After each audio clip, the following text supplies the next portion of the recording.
Plusieurs célibataires désirent se marier et fonder une famille. Or, certains d'entre eux risquent de demeurer longtemps dans leur état parce qu'ils sont solidement enchaînés. Il est temps de briser ces chaînes.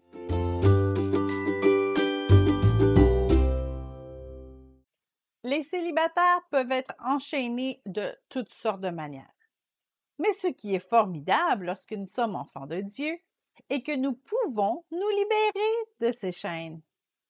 Ésaïe 52:2 le dit bien. Secoue ta poussière, lève-toi, mets-toi sur ton séant, Jérusalem. Détache les liens de ton cou captive, fille de Sion. Dans ce verset, il n'est pas dit que Dieu détache les liens, mais que c'est à Jérusalem de se détacher elle-même.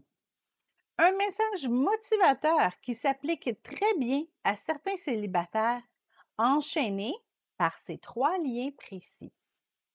Le premier, le manque de temps ou ne pas vouloir prendre le temps. C'est en regardant l'emploi du temps de certaines personnes que nous trouvons le problème. J'ai un travail très demandant, alors lorsque je rentre chez moi, je suis épuisée et je sors pas. Le samedi, je fais mon ménage et je passe le reste de ma journée à rattraper les émissions que j'ai manquées ou je lis un bon livre.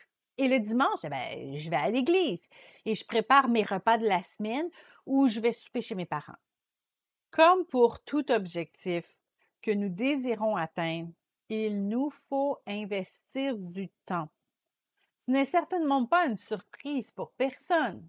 Si nous sommes sérieux dans notre désir de rencontrer quelqu'un, il faut sortir de notre routine et faire des activités qui nous permettront de rencontrer des gens.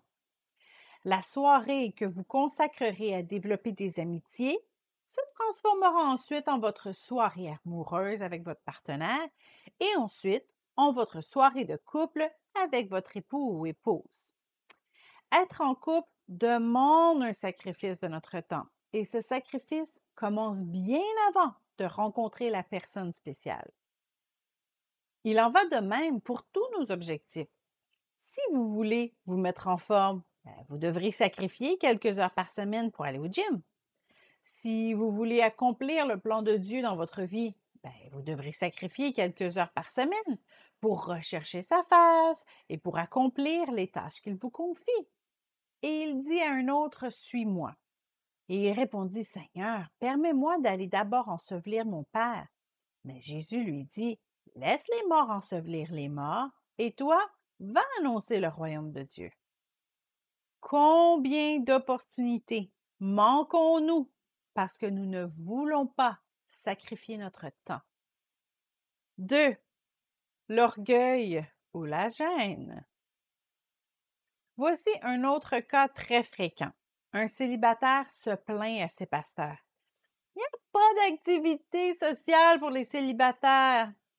Un temps où on pourrait, rencontrer quelqu'un et discuter.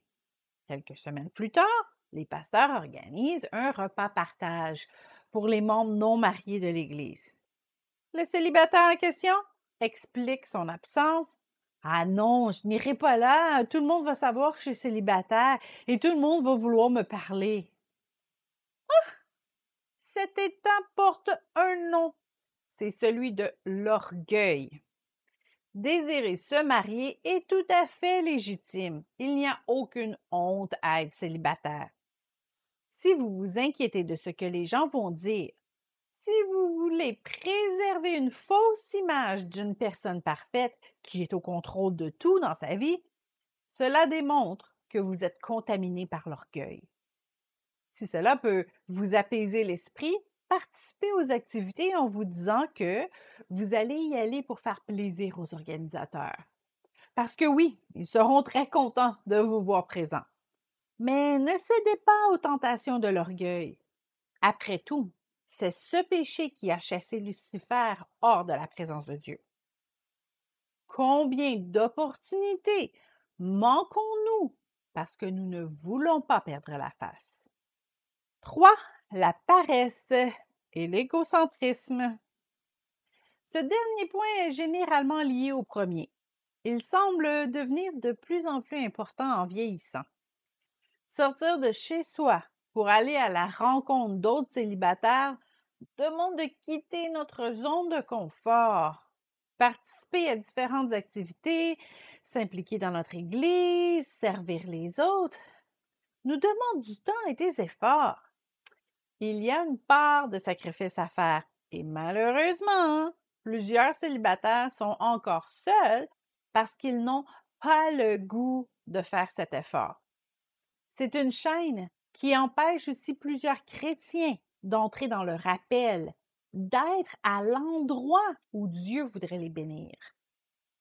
Combien d'opportunités manquons-nous parce que nous ne voulons pas sacrifier notre confort?